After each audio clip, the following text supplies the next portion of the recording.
I was at the fair when I found out you died. It was early August in the evening, the setting sun painting the sky orange and pink. Only now am I wondering if that was you.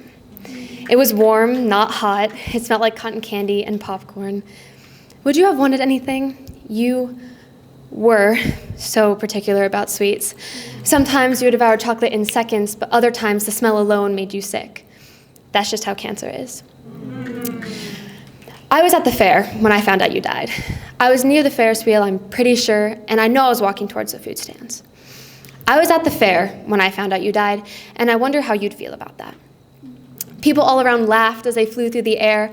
Couples held hands as they walked to buy funnel cakes, and you were gone.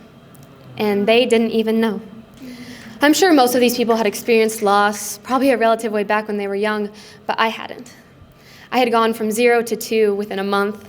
My papa, I was in the car with my best friend when I hung up the phone and said it was just my mom, the man who appeared in my first memories when I was being raised, and I almost cried, but it was because I unpinned my situationship on Snapchat. I guess it's just kind of odd how those things go. And I know that poetry should have a purpose, but I don't really know what that is here.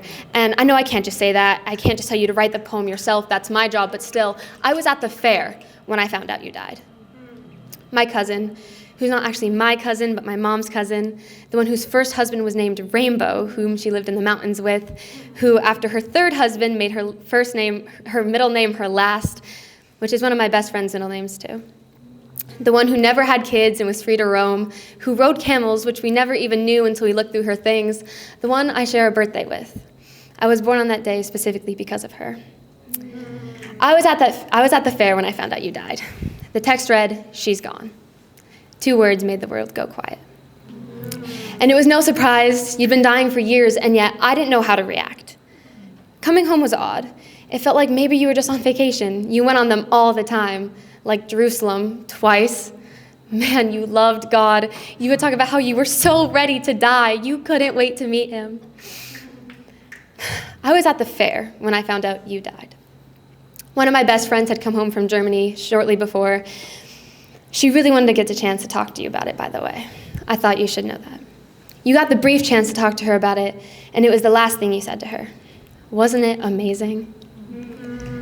I was at the fair when I found out you died. The fair is so colorful and bright, full of delicious, though not so nutritious food, and so much laughter. You're kind of like the fair. I was at the fair when I found out you died.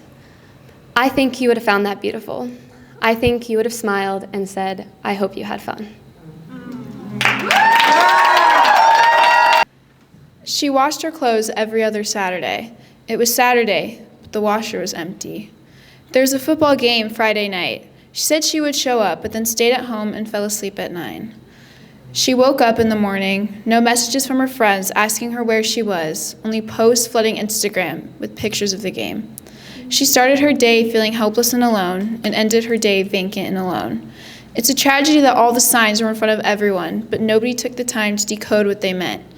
The presence of her absence lingers in the air like vanilla perfume she would wear every day, and on Friday morning she used the last of her perfume and thought it finished at the perfect time since she wouldn't have to buy a new one for next week. The thought, "How did I not notice?" plagues everyone's mind. Everyone thinking, what if I did something different? What if I texted her Saturday night? What if I just asked if she was okay once? But the what ifs won't bring her back. But it's a way for everyone to cope with the fact they didn't notice. Her friends replay the last few weeks in their minds. Nothing they do or say will bring her back. Questions about her departure from the world brew like the coffee she'd make every morning, but after she finished the bag, she didn't go to the store to get more. She took all the answers with her when she took her last breath. She was in so much pain that the only way to ease the pain was to not feel anything at all. She didn't think the possibility of feeling bliss or love was worth all the pain she felt now. Nothing felt worth living for. Nothing gave her hope for the future. Nothing gave her a reason to stay. And that's the biggest tragedy of all. Rock, paper, scissors, shoot. Rock. Anchored to the sunbeam depths of Nana's lake, echoed hollers athwart the party cove of sticky Sprite and strawberry splashes. Paper, furrowed and catapulted towards the canister, a three-pointer of algebra problems, to which our teacher rolls her eyes and hands out another sheet. Scissors of funky orange squiggles, my brother shears across my blonde forehead of now existent bangs. Shoot. The word learned in replace of that short one I catch my mom mutter under her breath. The snip of scissors to chop off that wristband that is just scribbles but actually represents a world of failed appointments and treatment plans, paper bills put into law, leaving little white girls like me lucky enough to have the privilege to cover our eyes at the sight of rocks chucked at the kids for the sole purpose of their pumpernickel skin. Rock, paper, scissors, shoot.